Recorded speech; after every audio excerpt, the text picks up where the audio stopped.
In this video, we are going to do a small exercise. So just make sure you are within this macros exercise spreadsheet. And when you get here, you'll see we have quite a few text boxes that you can refer to. And basically, these are the instructions for the exercise. So you can refer to these if you want. But what I'll do is I will actually just run through this with you without creating a macros, just so that you are clear with the instructions. So just starting with this one here, you'll have to bring in a picture, but you'll have to record it with a macro. And if you don't know how to bring in a picture, then I'll just show you now. So just come to this insert tab here. It might be a little different for you. You may not have this picture drop down here. You may have a different option, and it really depends on the version of Excel you are using. But it would be in this area here, the illustrations area. So just look for pictures or insert picture. And now if I just click on this drop down here, you can see we have three options to choose from. The first one being this device. So if we just click on this, then we can select a picture from our device, or I can say our computer. The second option being stock images, which is free images available. And the third one being the online pictures. If your computer has internet connection, then you can just click on this and bring a picture from the internet. So for now I'll just click on online pictures, and you can see this dialog box open up. You can search a picture in the search box, or you can just select a picture from these here. So for now I'll just select a cat picture from here, and I'll just select this picture and click on insert. The process for inserting a picture is same for all the three options. So I have my picture here, I'll just resize it and put it in this box here. So basically you need to bring in a picture and just resize it and put it inside this box. And like I said, you will have to record a macro with this, because I want you to be able to use a keyboard shortcut to quickly do this. So with this next one, we are going to create a shortcut for average function. So that would be this function here, which doesn't actually have a shortcut assigned to it. So you would put your cell in here, and of course you would be recording a macro at this point. Come to the AutoSum drop down, click on average, press enter, and that is the macro recorded. So you would delete the answer then, and then you would use the macro keyboard shortcut to quickly bring in the average function. And then you will use the autofill to fill in these cells. And then we have this last area here. So with this last area, you have to use relative references, as I've already written it here. And you need to recreate what we have here. So you need to apply all of this type of formatting. If you miss one or two type of formatting, don't worry, as long as you get the general idea how this works. So what you would do is, because we are using relative references, you would put your cell in here, so that Excel has a point of reference. You would start the macro recording, and then you would go through the various steps of, well, I can see that this is central aligned, so I'll just central align this, and this is merged and centered. So I'll just come to the merge and center drop down, click on merge across, and then you would increase the text size, make it bold, give it some background color, and you can see that all of these number values are central aligned. So I'll just click here to central align those numbers, and they have been turned into a currency. So I'll just right click here, format cells, currency. I'll just select UK pound sterling, and I'll click OK. And then with this bottom row here, all these values have been added up using some function. equals sum these figures, enter, and autofill. This is also central aligned. And then also we have an all border format that has been applied. So I'll just select that from here. So you would do all of that to recreate what you have here. And then you would stop the macro. And then with this third area down here, you would put your cell here and then use your new macro keyboard shortcut. Then all of the formatting that you would have done here actually will be applied to this area here in one go. And that's basically that. So before you get started, just remember that for these two examples, this use relative reference, it should be turned off. Mine was actually turned on, so I just turned it off. So make sure that this is off for these two examples. And then make sure that in the third example, you have to turn this use relative references option on.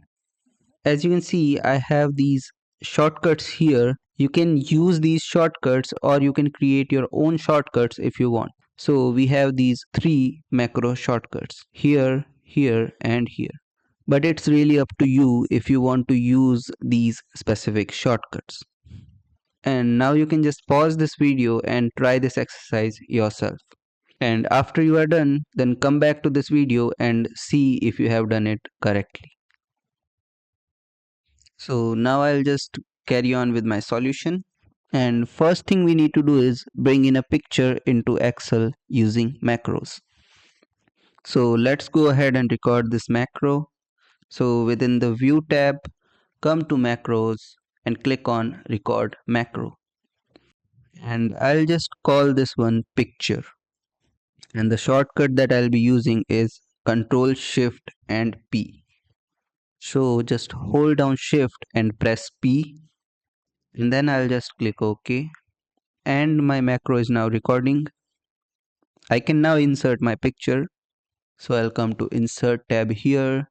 I'll click on this picture drop down, go to online images. I'll select the scats image from here. I'll just insert this picture, resize this, and then just put it in this box. Now I'll just click on this stop icon here, and that is the macro recorded. So I'll now delete this picture, and now if I use my macro shortcut, I'll bring the picture in straight away. One thing to note with this, I don't know why this is happening, but sometimes the picture isn't sized to or positioned where you want it. And in my case, it's actually happening like that.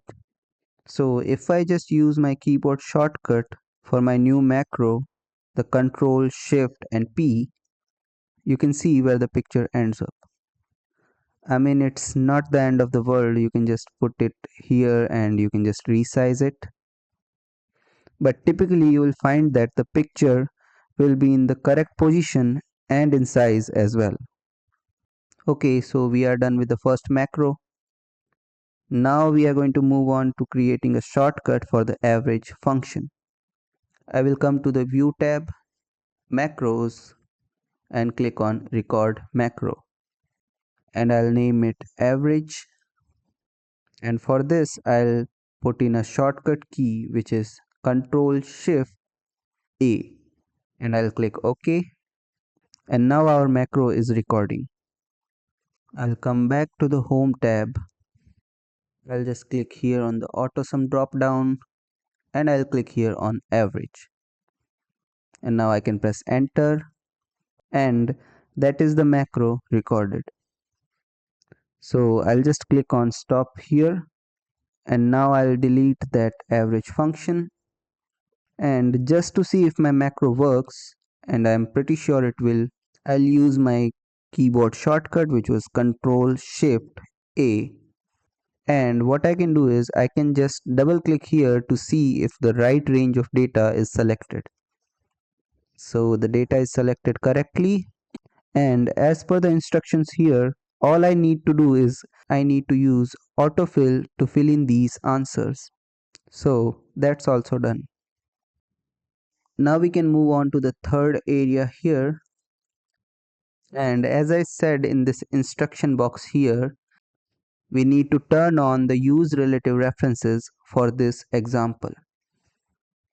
So we do have to turn this on. So for that we'll come to the view tab here and then click on this macros drop down and now click on this use relative references. So basically to start this we are going to put our reference point here in this cell. The cell will go here because this is our reference point. And I'll come back to the macros drop down and click on record macros. And for this one I'm just going to call it formatting. The shortcut that I want to use is Ctrl Shift T. And I'm just going to leave this description blank and I'll click OK. And now my macro started to record. Now I'm just going to apply some basic formatting similar to the table above. So I'll select these cells, come to the Home tab and click on Merge and Center. I will upscale the text a little bit and then I will make it bold. And then I just need to apply this faint blue color here. I think it's this one. So I'll select this color from here. And then there is an all borders applied here. So I'll just click here and click on all borders. And now what I need to do is I need to just central align all these numbers. So I'll just select all these numbers and click here to central align all these numbers. And as you can see that these numbers are formatted as currency. So I'll just right click here, come to format cells, click on currency, and now I will select pound sterling from here. And you can see that these numbers are converted into currency. And now what I need to do is I need to just use a sum function to add all these amounts up. So I'll just put my cell here, come to this auto sum option and click on sum and press enter. And now what I can do is I can just use autofill to fill in the rest of these answers. And as you can see here we have all borders applied, so I'll just come to this drop down here, click on all borders. And that is pretty much everything done. So now I'm going to click on stop to stop my macro recording. And now hopefully if I use my keyboard shortcut here, I should have all of this formatting applied in one go. So first of all what you need to do is you need to put your cell reference here, because Excel will now know that everything to the right, so this would be 5 columns to the right and 6 rows down, needs to have all of this formatting applied. So here we go, Ctrl Shift T, and in one go all of this formatting is applied.